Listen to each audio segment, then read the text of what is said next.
শুভ সকাল সুপ্রিয় দর্শক, আমন্ত্রণ জানাচ্ছি চ্যানেল 24 এর নিয়মিত আয়োজন প্ল্যানেটারি হেলথ একাডেমিয়া সুরক্ষায় প্রতিদিন অনুষ্ঠানে পাওয়ার্ড বাই ইউনাইটেড হসপিটাল।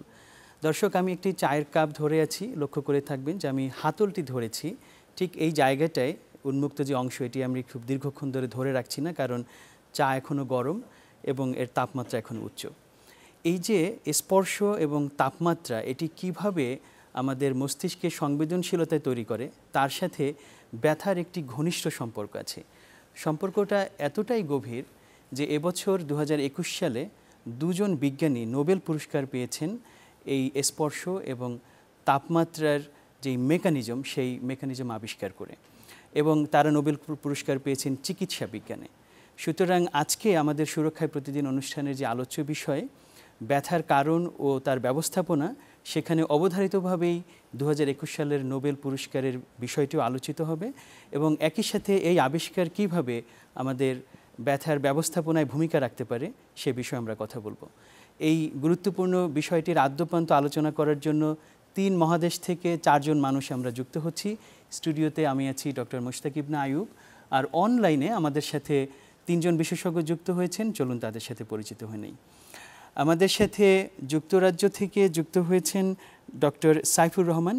তিনি কেমব্রিজ বিশ্ববিদ্যালয়ের post doctoral scientist, Cambridge stem cell institute. Doctor Saifur Rahman, আপনাকে স্বাগত আমাদের অনুষ্ঠানে। আছেন যুক্তরাষ্ট্র থেকে প্রফেসর ডক্টর মাহবুব কোরেশি। তিনি আছেন ক্যালিফোর্নিয়া হেলথ সায়েন্স ইউনিভার্সিটি যুক্তরাষ্ট্রের অ্যাসোসিয়েট ডিন হিসেবে। ডক্টর মাহবুব কোরেশি, আপনাকে স্বাগত আমাদের অনুষ্ঠানে। আমাদের দেশ থেকে, বাংলাদেশ থেকে ন্যাশনাল ইনস্টিটিউট অফ নিউরোসায়েন্সেসের সহযোগী অধ্যাপক নিউরোলজি ডাক্তার সিরাজি শফিকুল ইসলাম যুক্ত হয়েছেন। ডাক্তার সিরাজি শফিকুল ইসলাম, আপনাকে স্বাগত আমাদের এই আজকের আলোচনায়। আমরা ডক্টর সাইফুর রহমান, আপনাকে দিয়ে শুরু করতে চাই। আমরা নোবেল পুরস্কারের প্রসঙ্গটি এনেছি। আজকে আমরা দীর্ঘমেয়াদী পেইন বা ক্রনিক পেইন নিয়ে কথা বলবো, তারপর বাত জ্বর অথবা রিউমেটিক ফিভার, এগুলো নিয়েও কথা বলবো। তার আগে আমরা জেনে নিতে চাই, এই যে 2021 সালে নোবেল পুরস্কার পেলেন দুজন বিজ্ঞানী, ডেভিড জুলিয়াস এবং আর্ডেন পাটাপুটিয়ান, তাদের এই আবিষ্কারের মূল বিষয়টা কি, আপনি সংক্ষেপে একটু আমাদেরকে বলবেন?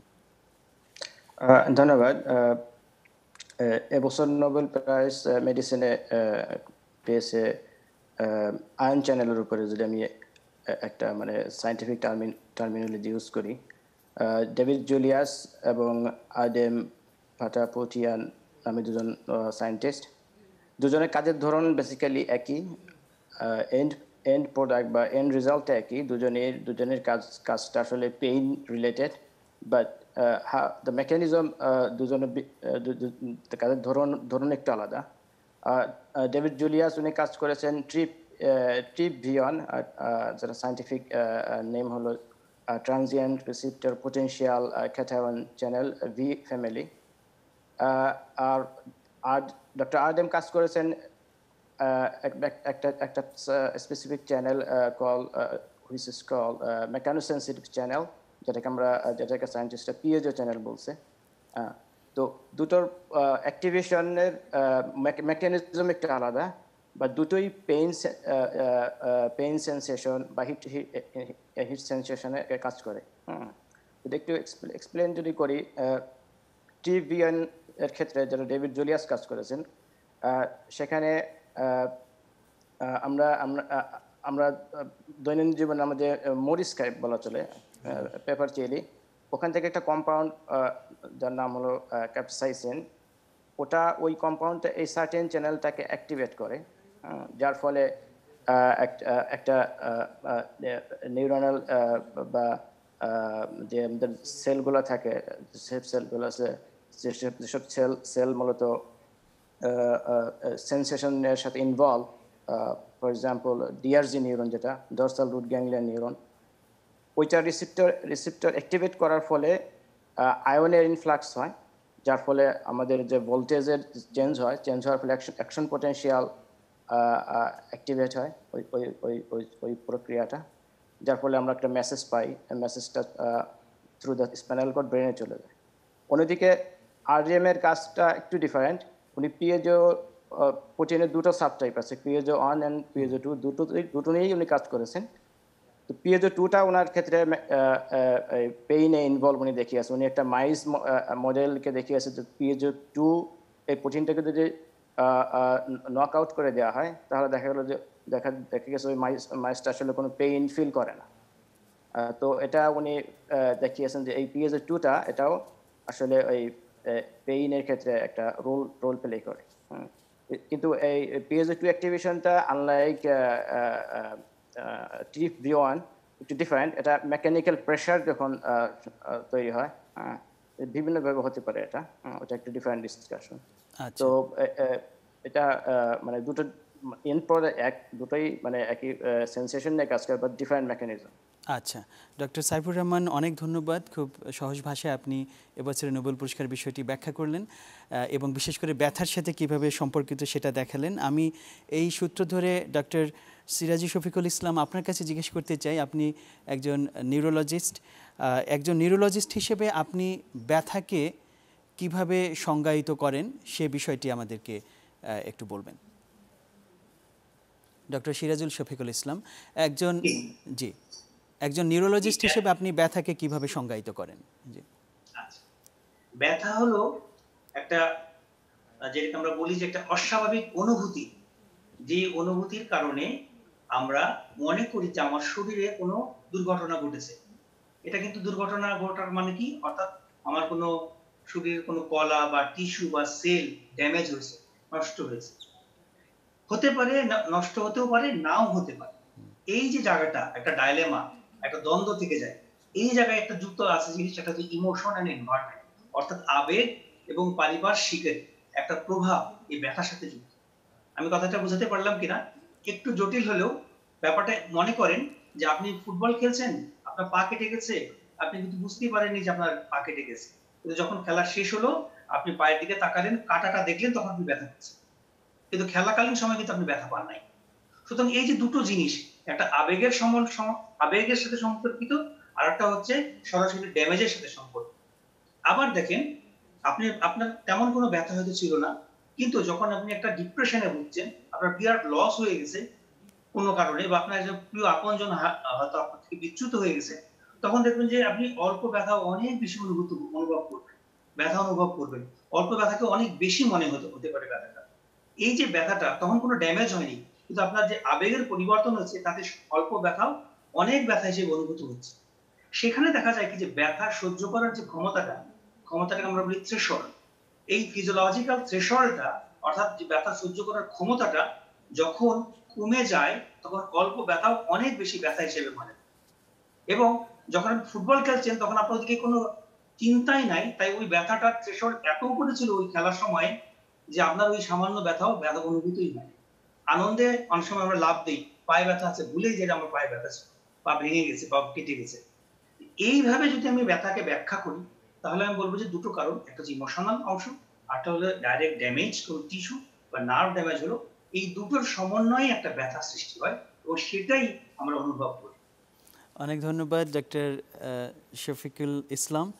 তার মানে মনেই হচ্ছে যে আমাদের শুধু শারীরিকভাবে ব্যথা পেয়েছি তা না, মানসিকভাবে জিনিসটা বোধ করা, অর্থাৎ মস্তিষ্কে তার সংবেদনশীলতা তৈরি হওয়াটাও খুবই গুরুত্বপূর্ণ এখানে। আমরা এই বিষয়ে আরও কথা বলবো আপনার সাথে। এবার আমি যাচ্ছি ডক্টর মাহবুব কুরেশি আপনার কাছে। আপনি দীর্ঘদিন ধরে ইমিউনোলজি নিয়ে কাজ করেন, শরীরের রোগ প্রতিরোধ ব্যবস্থা নিয়ে কাজ করেন। আপনার সাথে আমাদের প্রথম প্রশ্ন যে আমাদের শরীরের যে রোগ প্রতিরোধ ব্যবস্থা, তার সাথে আমাদের এই ব্যথা অনুভব করার কোনো সরাসরি সম্পর্ক আছে কিনা? ধন্যবাদ। আসলে আমরা যে ব্যথাটা অনুভব করি, এটা একটা সিকোয়েন্স অফ ইভেন্টস হয়। যে কোনো কারণে শরীর যদি কোনো আঘাত পায়, আঘাতটা আপনার ফিজিক্যাল ইনজুরি হতে পারে, কেটে গেছে অথবা পুড়ে গেছে, কেমিক্যাল ইনজুরি, অথবা ধরেন আমার কোনো ইনফেকশন হয়েছে শরীরে। ওই যে কোনো কারণে শরীর যখন আঘাত পায়, ইনজার্ড হয়, তখন শরীর ওটাকে রেসপন্ড করে, প্রত্যুত্তর, আঘাতের প্রত্যুত্তর। সো এটা এক ধরনের ধরে নিতে পারি আমরা যে এটাকে প্রতিবাদ বললেও ভুল হবে না। শরীর প্রতিবাদ করে ওঠে যে কেন আঘাত হলো। তো এইটা হয়, আমি যেমন বললাম যে সিকোয়েন্স অফ ইভেন্টস হয়, যখন কেটে যায়, ধরে নিই কেটেই গেল, ফিজিক্যাল ইনজুরিটা সহজ চিন্তা করা, কেটে গেল, তো ওই সময় টিস্যু আঘাতপ্রাপ্ত হলো, টিস্যু তৈরি হয় সেল দিয়ে, তো সেলগুলো, কোষগুলো তখন কিছু রাসায়নিক পদার্থ রিলিজ করে। সেই রাসায়নিক পদার্থগুলো তখন একটা নেটওয়ার্ক তৈরি করে, তারা রক্তনালীর উপর কাজ করে। ওই আমাদের শরীরে যে আমরা হোয়াইট ব্লাড সেল বলি, লিউকোসাইটস, ওরা কিন্তু সৈনিক হিসেবে কাজ করে। তারা আমাদের যে আপনি বললেন রোগ প্রতিরোধ ক্ষমতা, এই প্রতিরোধ ক্ষমতাটা আসে, একটা বাহিনী আছে আমাদের শরীরের ভেতর, এই বাহিনীটার ফ্রন্ট লাইন সোলজার্স হলো হোয়াইট ব্লাড সেলস, শ্বেতকণিকা যেগুলোকে আমরা বলি। ওরা তখন ওখানে বেরিয়ে আসে, বেরিয়ে এসে তারা আবার কিছু রাসায়নিক পদার্থ রিলিজ করে। এই যে একটা রাসায়নিক প্রক্রিয়া হচ্ছে শরীরের ভেতর, এর ফলে হয় কি, আমাদের শরীরে যে পেইন রিসেপ্টর আছে ওইটা কানেক্টেড। আপনি যে কথাটা বলছিলেন যে সাইফুর রহমান সাহেবের সাথে, যে বিজ্ঞানীদের এই বছরের আবিষ্কার,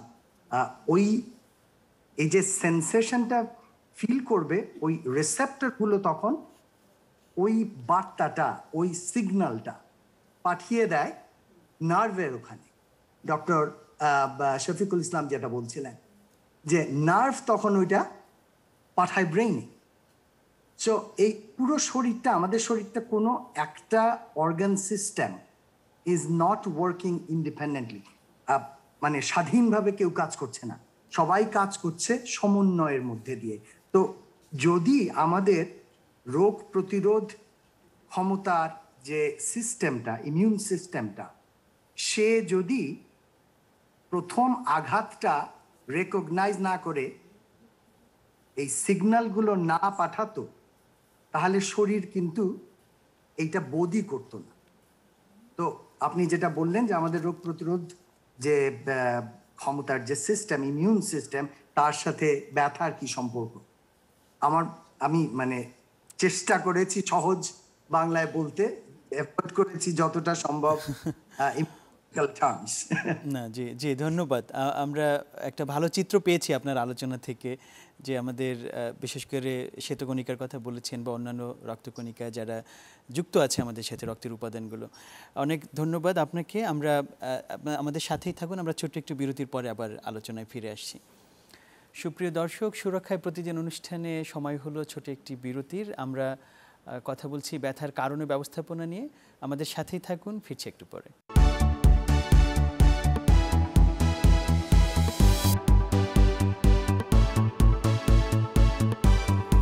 সুপ্রিয় দর্শক, বিরতির পর আমরা আবার ফিরে এলাম সুরক্ষায় প্রতিদিন অনুষ্ঠানে। আমরা কথা বলছি ব্যথার কারণ ও প্রতিকার নিয়ে। ডক্টর সাইফুর রহমানের কাছে এবার আমাদের প্রশ্ন, যে এই যে এবছর যে নোবেল পুরস্কার পেলেন দুজন বিজ্ঞানী, সেই আবিষ্কার কিভাবে আমাদেরকে ব্যথার যেই মেকানিজম এবং আমরা যে স্পর্শ করি সেই মেকানিজম বোঝার ক্ষেত্রে আমাদের সহযোগিতা করছে, এ বিষয়ে ডক্টর সাইফুর রহমান আমাদেরকে আরেকটু বিস্তারিত বলবেন। আপনি যদি পেইন বিষয়ে স্টাডি করেন, দেখবেন যে পেইন থিওরি নামে আসলে থিওরি আছে, মানে এক এক সময় ডিফারেন্ট টাইমে ডিফারেন্ট প্রপোজিশন আসছে পেইনটা আসলে কি, কিভাবে কাজ করে। তো নিউরোসায়েন্সের পয়েন্ট অফ ভিউ থেকে যদি আমি বলি, এই যে আয়ন চ্যানেল দুটোর উপরে নোবেল প্রাইজ দেওয়া হয়েছে, এই আবিষ্কারটা আসলে পেইনটাকে খুবই ভেরি স্পেসিফাই করে, ভেরি স্পেসিফিক পেইন নিয়ে কথা বলে, যেটাকে আমরা নিউরোসায়েন্সের ভাষায় বলছি নোসিসেপশন। সেটা হলো যে সংক্ষেপে যদি বলি, যে সেন্সরি নিউরন যেগুলো আছে সেগুলো যে রিসেপ্টর থাকে সেটা বলছি আমরা নোসিসেপ্টর। তো এর আগে আমি ব্রিফলি বলেছি যে এই সেলগুলো অ্যাক্টিভেট হতে হয়। হ্যাঁ, এই নিউরোনাল বা এই সেন্সরি সেলগুলো অ্যাক্টিভেট হলেই তখন আমাদের ভোল্টেজের কিছু চেঞ্জ আসে সেলে। আর ভোল্টেজের চেঞ্জ হলে, অ্যাজ আই মেনশন আর্লিয়ার, তখন অ্যাকশন পটেনশিয়াল একটা ইভেন্ট তৈরি হয়। ওই ইভেন্টটা থ্রু স্পাইনাল কর্ড ব্রেইনে পৌঁছে যায়। এখন কথা হলো যে এই যে মেমব্রেন পটেনশিয়ালটা চেঞ্জ হবে, এটা হচ্ছে ক্রুশিয়াল পয়েন্ট। মেমব্রেন পটেনশিয়ালটা চেঞ্জ না হলে আমার অ্যাকশন পটেনশিয়াল হচ্ছে না। আর অ্যাকশন পটেনশিয়াল ইভেন্ট না হলে তখন আমি কিন্তু পেইনটা আমরা ফিল করতেছি না। এই মেমব্রেন পটেনশিয়াল চেঞ্জ হওয়ার জন্য আমাদের সেলের ভিতরে আয়ন যাওয়া দরকার, ক্যাটায়ন যেটাকে আমরা বলছি, ক্যালসিয়াম, সোডিয়াম, পটাশিয়াম।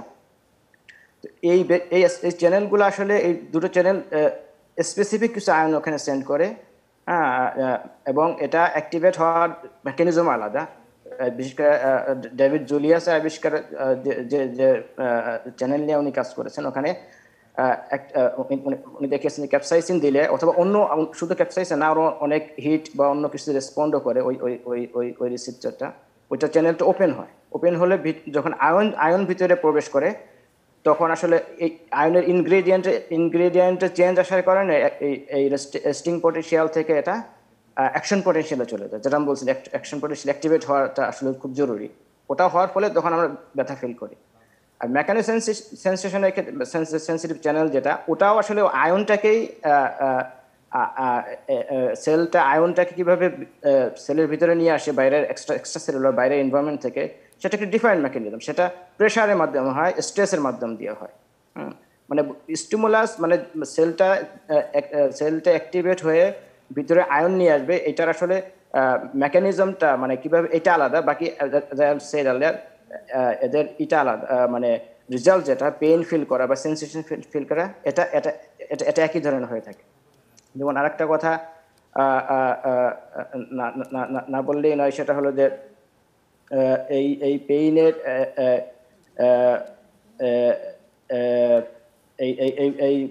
এই যেমন এই ভোল্টেজের যে চেঞ্জটা, এই চেঞ্জের যে আমরা বলছি যে ভোল্টেজ চেঞ্জ হয়, এই ভোল্টেজ চেঞ্জ হওয়াটা বিভিন্নভাবে হতে পারে।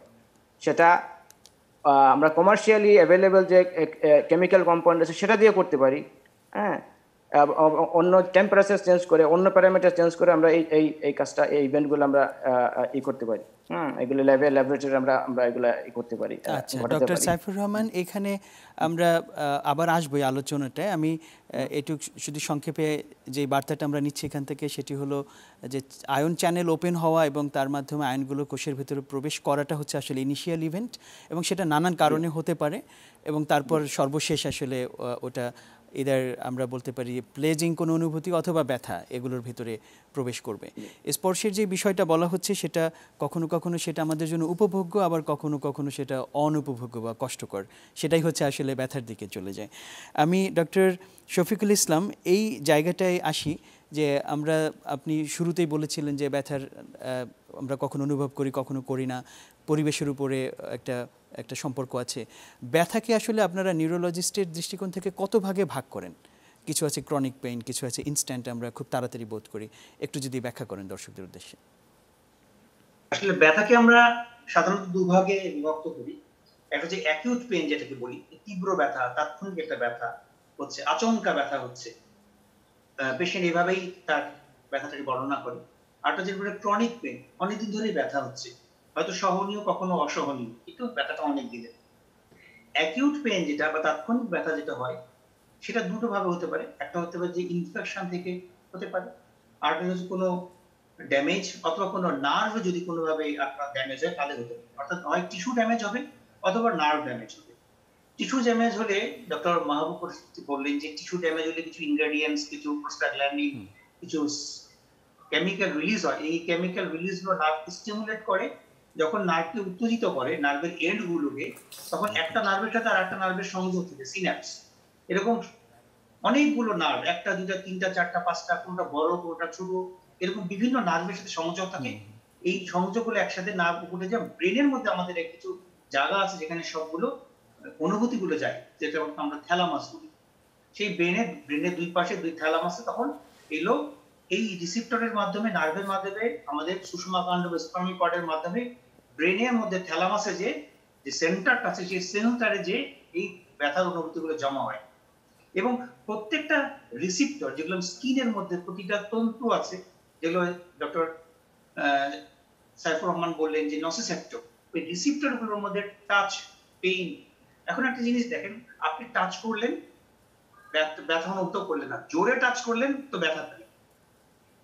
আপনি চিলি খেলেন তো মজা লাগলো, বেশি চিলি খেলেন তো ঝাল লাগলো, অতিরিক্ত চিলি খেলেন তো পেইন লাগলো। ব্যাপারটা কি? তাহলে এক চিলি কিন্তু আপনাকে আরামও দিচ্ছে, আবার ঝাল লাগাচ্ছে, আবার ব্যথাও দিচ্ছে। অর্থাৎ তার পরিমাণের উপরে ভিত্তি করে কিন্তু আপনি অনুভূতিগুলো তৈরি করছেন। অর্থাৎ জোরে চাপ দিলে ব্যথা পাবেন, কিন্তু অল্প চাপ দিলে তো ব্যথা পাবেন। এগুলো রিসিপ্টর কিন্তু ডিফারেন্সিয়েট করছে। পাশাপাশি আরেকটা জিনিস যেটা, যে ওই ডক্টর সাইফুর রহমান যেটা বলেছেন, যে ভোল্টেজ গেট আয়ন চ্যানেল কিছু, যেগুলো থেকে আয়ন চ্যানেলের অ্যাকশন পোটেনশিয়াল, অর্থাৎ আয়ন চ্যানেলের মধ্যে গেট আছে, ধরে একটা দরজা দিয়ে কেউ ঢুকছে কেউ বেরোচ্ছে, এর মাধ্যমে ঘরের মধ্যে পরিবেশ বদলাচ্ছে। 5টা মানুষ ঘরে ঢুকলে গরম হয়ে যাবে, একজন মানুষ থাকলে গরম কম হবে। এই যে চেঞ্জটা হচ্ছে ভিতরে, সোডিয়াম পটাশিয়াম বা অ্যাকশন পোটেনশিয়াল হচ্ছে, তখনই আমরা ব্যথাটা পাচ্ছি এবং সেটা নার্ভের মাধ্যমে যাচ্ছে। এই ভোল্টেজ গেটের একটা ব্যাপার আছে আমাদের এখানে, যে ভোল্টেজ গেট চ্যানেল। অনেক সময় দেখা যায় যে ব্যথার উপরে যদি আপনি আস্তে করে হাত দিয়ে মালিশ করে দেন, তাহলে ব্যথা চলে গেল, ব্যথা কমে যায়। তার কারণ কি, ওই ভোল্টেজ গেটটা আমরা হাত দিয়ে আস্তে আস্তে মেসেজ করে কিন্তু পেনটা কমা দিতে পারি। এই যে জিনিসগুলো, এগুলো কিন্তু কিভাবে হচ্ছে, এই সমন্বয়টা আগে করা যাচ্ছিল না, যেটা ডেভিড জুলিয়াস এবং অ্যাডাম পালাবয়সন, ওরা দুইজন ওই গ্যাপ, ঘটনাগুলো কিভাবে ঘটছে, তারা কিন্তু এই জায়গাটা সংযোগটা তৈরি করে দিছে, যে কিছু জেনেটিক কোড আছে, কিছু ক্রোমোজোমের মধ্যে কিছু কোডিং আছে, যার মাধ্যমে এবং এই চ্যানেলগুলো ওপেন হওয়ার মাধ্যমে এই নার্ভের মাধ্যমে ব্রেন ব্যথাগুলো এগিয়ে যাচ্ছে। হ্যাঁ, যখন তাৎক্ষণিক কোনো ঘটনা ঘটছে তখন আমরা অ্যাকিউট পেন, সেটা কোনো ড্যামেজ থেকে হতে পারে, কোনো মেকানিক্যাল পেন। আপনি জানেন যে পিএলআইডি, কোমরের পিছনে ভিতরে আমাদের মেরুদণ্ডের ভিতরে ছোট ডিস্ক থাকে, হয়তো কোনো ভারী জিনিস তুলতে গেলাম, ম্যাল পজিশন হলো, ডিস্কটা ছুটে যে নার্ভের উপরে প্রচন্ড চাপ সৃষ্টি করলো, তখন কিন্তু অ্যাকিউট পেন হবে। এটা হচ্ছে অ্যাকিউট পেন। এবং ওই নার্ভের উপরে ওই ডিস্কটা যদি বহুদিন ধরে থেকে যায় এবং আমি যদি ওটাকে না সরাই বা সেটা যদি ছোট না হয়, তাহলে তখন 2-3 মাস পর এটাকে ক্রনিক পেন হিসেবে তৈরি হবে। তাহলে প্রথমে চলে অ্যাকিউট পেন, ডিস্কটা ছুটে যে নার্ভে চাপ দিল, আর এই ডিস্কটা যদি না সরানো হয় তাহলে এটা আস্তে আস্তে ক্রনিক পেন। এই হচ্ছে আমাদের ব্যথার পার্থক্য। আবার সেল ইনজুরি থেকেও হতে পারে, কোন কেটে গেল, কোন জায়গায় ইনফেকশন হলো, লিভারে একটা অ্যাবসিস হলো, ফুলে গেল, চাপ দিল, তখন আবার অ্যাকিউট পেন হতে পারে। তো এইভাবে আমরা ব্যাখ্যাটা বলি। জি, অনেক ধন্যবাদ। যেটা যেটা অ্যাকিউট পেইন, সেটাই আসলে একসময় ক্রনিক পেনে যেতে পারে যদি সেটার ব্যবস্থাপনাটা না হয়। আমরা এই জায়গাটায়, এই অ্যাকিউট জায়গা থেকে ক্রনিক জায়গায় যে চলে যাই, এটার পেছনে আমাদের ইমিউন সিস্টেমেরও আসলে একটা ভূমিকা আছে, এবং সেখানে ইনফ্লামেশন বলে একটা টার্ম বা প্রদাহ বলে একটা কথা আছে। এই যে ইনফ্লামেশন বা প্রদাহজনিত ব্যথায় কিন্তু প্রচুর মানুষ ভোগেন।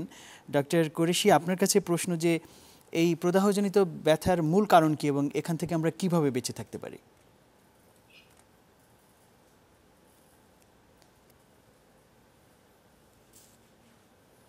ধন্যবাদ। তো পেইনটা শুরু হয়েছে অ্যাকিউট হিসেবে, অ্যাজ ডক্টর শরীফুল ইসলাম বললেন।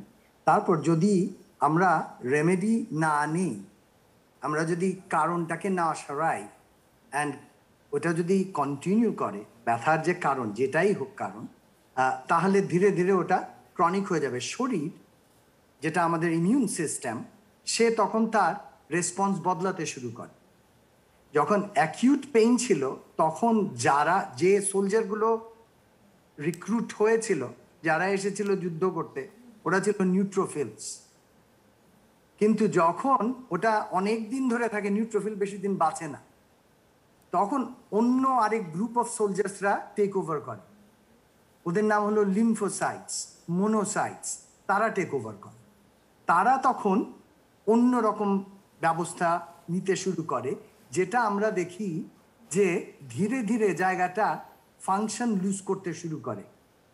ওরা তখন ওই ক্রনিক ইনফ্লামেশনের রেজাল্ট অফেন এন্ডস ইন, শেষ হয় বাই ফাইব্রোসিস, নন ফাংশনাল হয়ে যায় টিস্যু।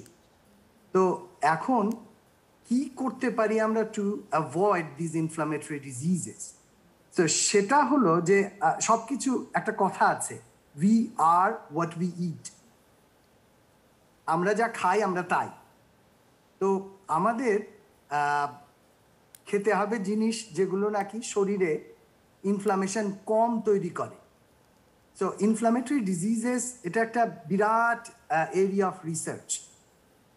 বহু ডিজিজ আছে, যেমন একটা ব্যথা আছে বলে গাউট, ওইটা আবার আমাদের রক্তনালীতে যে কোলেস্টেরল জমা হয়, অ্যাথেরোস্ক্লেরোসিস, ওইটার সাথে জড়িত। কারণ ক্রনিক ইনফ্লামেশন, ডায়াবেটিস একটা মহামারী আর পৃথিবীতে। ওইটাও ধরা হয় যে যাদের ডায়াবেটিস হয় তাদের শরীরে chronic inflammatory process is ongoing. So এরা সব, আমরা জানি যে এই তিনটা disease, actually there is one more, hyperuricemia, which is gout. ওইটাও অনেকের মধ্যে দেখা যায়। All of this diseases come together, প্রায় একসাথে হয়ে আমরা মেটাবলিক সিনড্রোম বলি ওদেরকে। অ্যান্ড গবেষণা করে দেখা গেছে যে শরীরে, এই পেশেন্টদের শরীরে বেসাল ইনফ্লামেটরি লেভেল, যে কোনো অ্যাক্টিভ অসুখ হচ্ছে না আমার যেটা নর্মাল সেটাতে আছি, কিন্তু যদি there are some test like CRP, C reactive protein, অথবা ইএসআর, যেটাই করেন দেখা যাবে আমার শরীরে ওগুলোর লেভেল অনেক বেশি। সো কি করলে পরে আমরা, অ্যাজ আই সেড, যে we are what we eat, কিছু জিনিস আছে আমাদের শরীর তৈরি করে ব্যথা প্রশমনের জন্য, ব্যথা কমানোর জন্য। ঠিক যেমনভাবে ওই সোলজাররা রাসায়নিক জিনিস তৈরি করছিল, আমরা বলি সাইটোকাইন, কিমোকাইন, ওগুলো ঠিক তেমনিভাবে আমাদের ওই শরীরের লিউকোসাইটস, নিউট্রোফিলস, তারপর সাইনোভিয়াল মেমব্রেন, জয়েন্টের ভেতরে একটা পর্দা আছে, ওরা কিছু জিনিস তৈরি করে যারা প্রোটেক্টিভ। নিউরোপ্রোটেক্টিন বলে একটা জিনিস আছে, রিজলভিন বলে একটা জিনিস আছে। তো ওগুলো ওরা শরীরের ভেতর এন্ডোজিনাসলি তারা কিছু মলিকুল তৈরি করে মরফিনের মতো। সো এন্ডোমরফিন, ওদের আবার ভাগ আছে। তো যেটা তৈরি হয় সাধারণত টিস্যুতে, মাসল, জয়েন্টস, ওই সমস্ত জায়গাতে, ওটাকে বলে বেটা এন্ডরফিন আর এন্ডোমরফিন।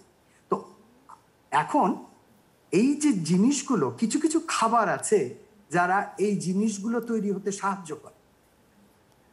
যেমন ওমেগা 3 যে সমস্ত খাবারে আছে, সেই খাবারগুলো আমরা যদি খাই, এই জিনিসগুলো, এরা লাইপোপ্রোটিনস, এরা তৈরি হয় ওমেগা 3 থেকে।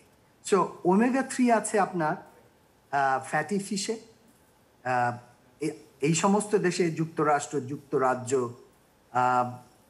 এখানে স্যামন পাওয়া যায়, সার্ডিন পাওয়া যায়, ম্যাকরেল পাওয়া যায়। আমাদের দেশে ইলিশ মাছ খেতে পারি, রুই মাছ খেতে পারি, মাছের ডিম, তারপর বাদাম, যে কোনো বাদামে আপনার ওমেগা 3 পাওয়া যায়। তো যে সমস্ত খাবারে ওমেগা 3 আছে সেগুলো বেশি করে খাওয়া উচিত যখন পারি আমরা। আর আরেক ধরনের খাবার আছে, ফ্রি র্যাডিক্যাল তৈরি হতে বাধা দেয়, সবুজ সবজি, গ্রিন ভেজিটেবলস, গ্রিন টি। আমি বাংলাদেশে জানি অনেকেই গ্রিন টি খান আজকাল। তো আপনারা ভালো কাজ করছেন, যদি আপনি গ্রিন টি খাচ্ছেন, আপনি আসলে ফ্রি র্যাডিক্যাল তৈরি বাধা দিচ্ছেন। এগেইন বেরিজ, দেশে বেরি খুব একটা পাওয়া যায় না, হোয়াটএভার আমরা যদি পাই, বেরিজ খেলে পরে ভালো। কেইল বলে একটা সবজি আছে, এই সমস্ত দেশে, যুক্তরাষ্ট্র, যুক্তরাজ্যে এগুলো ওষুধের মতো সুপার ফুড বলা হয় এদেরকে। কেইল একটা সবজি আছে, যদি পাওয়া যায় খেলে ভালো। তো আমার ওগুলো সাহায্য। আচ্ছা জি, ডক্টর কোরেশি, অনেক ধন্যবাদ। আমরা তাহলে খাবারের মাধ্যমেই আসলে অনেক প্রোটেক্টিভ ব্যবস্থা নিতে পারি, সেই ধারণাটি আমরা পেলাম। আমরা ছোট্ট আরেকটি বিরতিতে যাচ্ছি, ফিরছি একটু পরে আপনাদের সাথে। সুপ্রিয় দর্শক, সুরক্ষায় প্রতিদিন অনুষ্ঠানে সময় হলো আরেকটি বিরতির। আমরা ফিরছি একটু পরেই, সাথে থাকুন।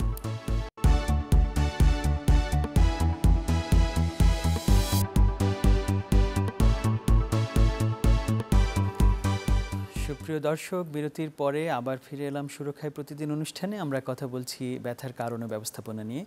ডক্টর শফিকুল ইসলামের কাছে প্রশ্ন, যে আমরা ক্রনিক পেইন নিয়ে অল্প আলোচনা করেছি, কিন্তু আমি জানতে চাই যে ক্রনিক পেইনের মূল কারণগুলো কি, এবং বিশেষ করে এখনকার সময় বলা হচ্ছে সারা পৃথিবীতে ব্যাক পেইন অথবা মেরুদণ্ডের ব্যথা হচ্ছে আমাদের শারীরিক যেই ডিসএবিলিটি বা অক্ষমতা, তার 1 নম্বর কারণ।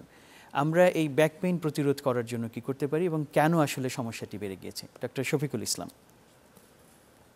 ধন্যবাদ।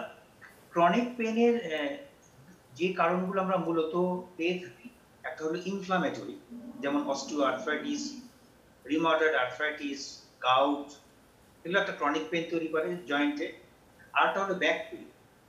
ব্যাক পেইন জিনিসটা হচ্ছে যে আসলে আমাদের ব্যাকে কি আছে? মেরুদণ্ড, মেরুদণ্ডের মধ্যে সুষমাকাণ্ড বা স্পাইনাল কর্ড, সেখান থেকে নার্ভ বের হয়েছে, আর মাসেল, ব্যাক মাসেল, এই তিনটা জিনিস আছে। তো এই তিনটা জিনিসে যেটা ঘটে যে আমাদের যে মেরুদণ্ডের হাড্ডিগুলো ক্ষয় হয় কেন? কাজের মাধ্যমে।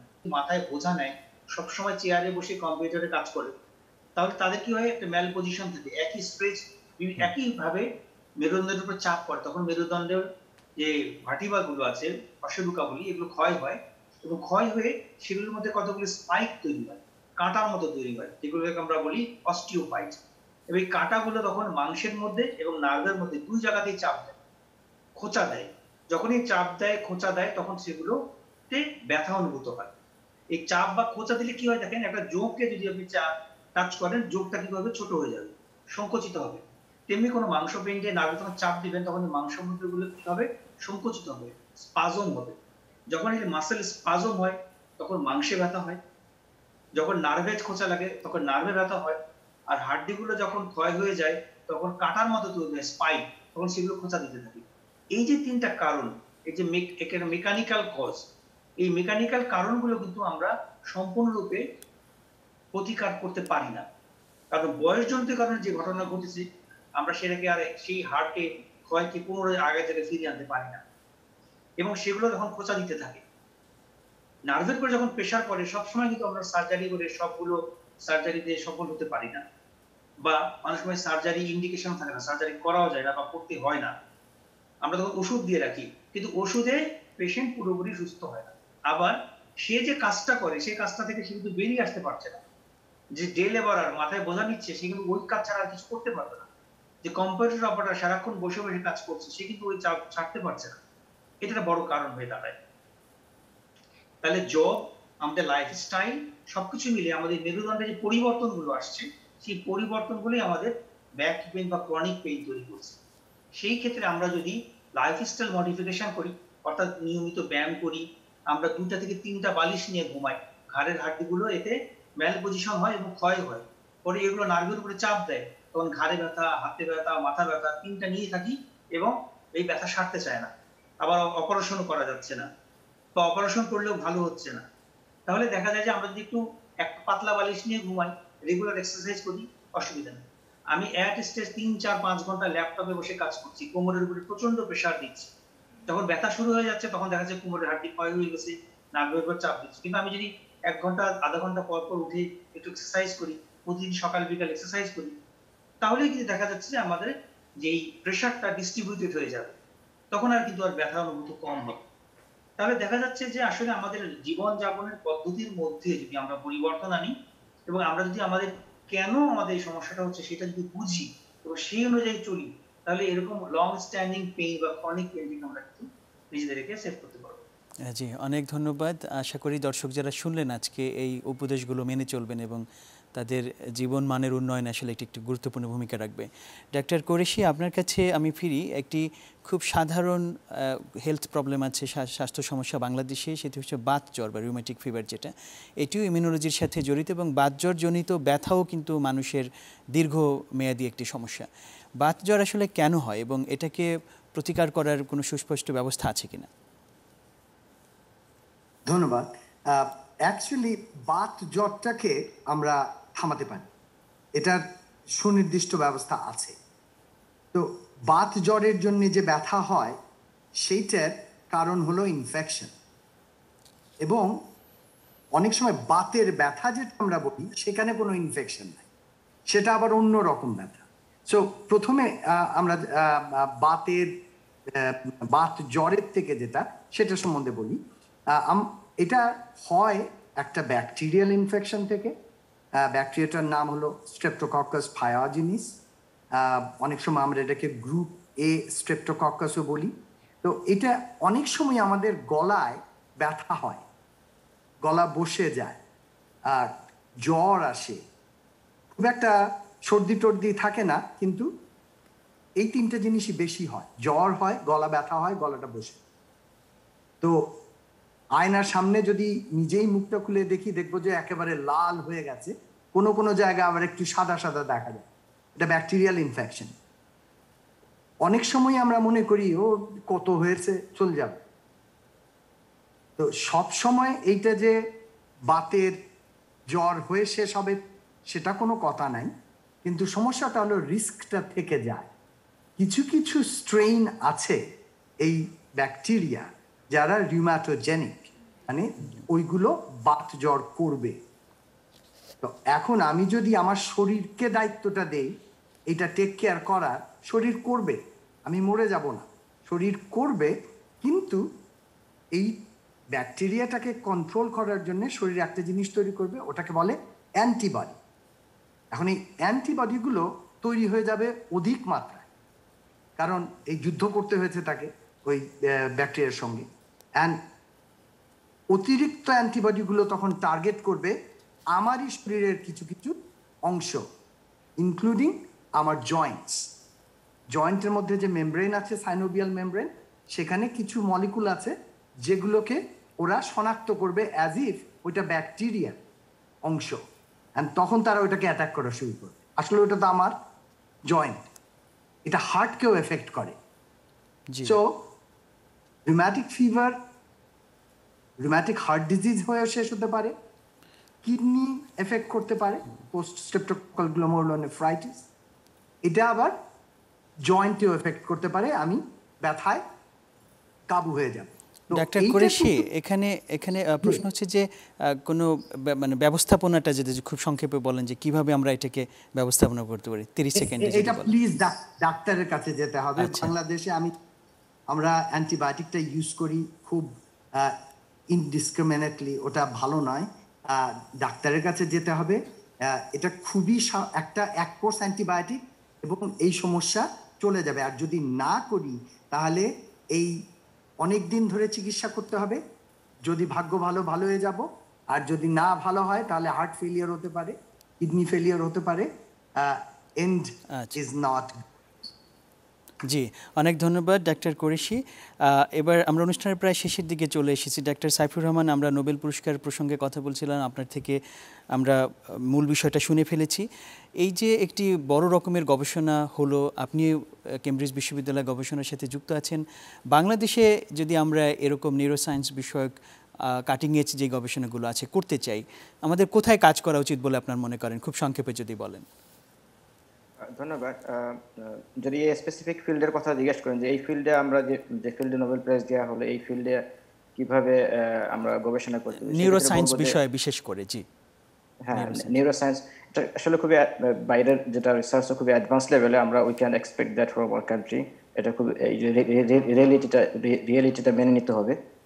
তারপর আমরা কিছু কাজ করতে পারি, যেমন আমরা মেডিসিনাল প্লান্ট নিয়ে বাংলাদেশে অনেক কাজ হয়, অনেক সময় এটাকে ইগনোর করা হয়, অনেক সময় মনে করে যে এটা কোনো মানে আন্ডাররেটেড কোনো কাজ, কিন্তু আসলে তা না। আপনি যদি দেখেন এই নোবেল প্রাইজের এই ঘটনাগুলো দেখেন, এখানে ক্যাপসাইসিন যেটা আমরা যে কম্পোনেন্টটা একটা সার্টেন চ্যানেলকে অ্যাক্টিভেট করছে, এখানে একটা প্লান্ট ড্রাইভ একটা কম্পাউন্ড, এরকম আরও আছে মেন্থল, মিন্ট থেকে আসতেছে। তো আমরা এটাকে করতে পারি, এই দিকটাকে ফোকাস করতে পারি, যেমন প্লান্ট ড্রাইভ কোনো কম্পোনেন্ট, এটা অনেক ব্রেক থ্রু টাইপের কিছু হতে পারে। দেখা গেলো এমন কোনো মানে রিসিপ্টর অ্যান্টাগনিস্ট হিসেবে কাজ করতে, যেটা একটা $1 বিলিয়ন একটা হতে পারে, একটা ইনভেনশনও হতে পারে। এটা একটা দিক। আরেকটা দিক হলো যে ইদানিং আমাদের দেশে বায়োইনফরমেটিক্স নিয়ে কাজ করার একটা প্রবণতা দেখা দিচ্ছে, এটা খুবই ভালো। এই সিমুলেশন টেকনোলজি ইউজ করে আমরা আসলে এই কম্পিউটেশনাল টেকনোলজি ইউজ করে আমরা লিগ্যান্ড তৈরি করতে পারি, যেটা এবং ওটা আমরা এই কিছু প্রিলিমিনারি ডাটা পেলে আমরা বাইরে ইউনিভার্সিটির সাথে কোলাবোরেশনের মাধ্যমে এটা কিন্তু আমরা সিনথেসিস লেভেলে নিতে পারি, which is untouched in our country. আমরা এটা ওইভাবে আসলে অনেকে ওইভাবে ভেবেও দেখে না। বাট আমি মনে করি যে আমরা অনেক সময় বাইরের কোলাবোরেশনের ক্ষেত্রে অনেক সময় প্রপোজ করি যে আমরা এটা করতে চাই, ওইটা করতে চাই, কিন্তু বাইরের সায়েন্টিস্টরা আসলে কথায় আসলে শুধু কথায় মানে এরা কনভিন্স হয় না। আপনাকে কিছু শো করতে হবে, হ্যাঁ আমি আই হ্যাভ ডান দিস মাস, now I want to go further, so I need your help. আচ্ছা, এই দিকটা যদি ফোকাস করা হয় আমার মনে হয় আসলে কথা বলতে গেলে আসলে আমাদের তো এটা নেই ওটা নেই এটা বললে আসলে একটা লং লিস্ট। না ঠিক আছে ডক্টর সাইফুর রহমান, আমরা নিয়ে নিচ্ছি তাহলে উত্তরটা যে আমাদের কয়েকটা সেক্টর আছে এবং কিছু কোলাবোরেশনে আমরা যেতে পারি। আমরা আজকে এখানেই শেষ করছি। আপনাদের তিনজনকে অসংখ্য ধন্যবাদ, খুব আন্তরিকভাবে আপনারা সারা দিয়ে আলোচনায় যোগ দিয়েছেন। আপনাদের সাথে আবার দেখা হবে। সুপ্রিয় দর্শক, এর মাধ্যমেই শেষ হচ্ছে সুরক্ষায় প্রতিদিন অনুষ্ঠানের আজকের আয়োজন। আমরা কথা বলছিলাম ব্যথার কারণ ও প্রতিকার নিয়ে। আমরা আলোচনা থেকে খুব ছোট্ট যে জিস্ট নিতে পারি সেটি হচ্ছে ব্যথার অনেক ব্যথা আছে যেগুলো আমরা লাইফস্টাইল মডিফিকেশনের মাধ্যমে প্রতিকার করতে পারি, এবং কিছু ব্যথা আছে যেটা আমরা ডক্টরের শরণাপন্ন হলে হয়তো অনেক তাড়াতাড়ি আমরা সেখান থেকে মুক্তি পেতে পারি। আশা করি আপনারা এই উপদেশগুলো মাথায় রাখবেন এবং ভালো থাকবেন। সবাইকে শুভেচ্ছা।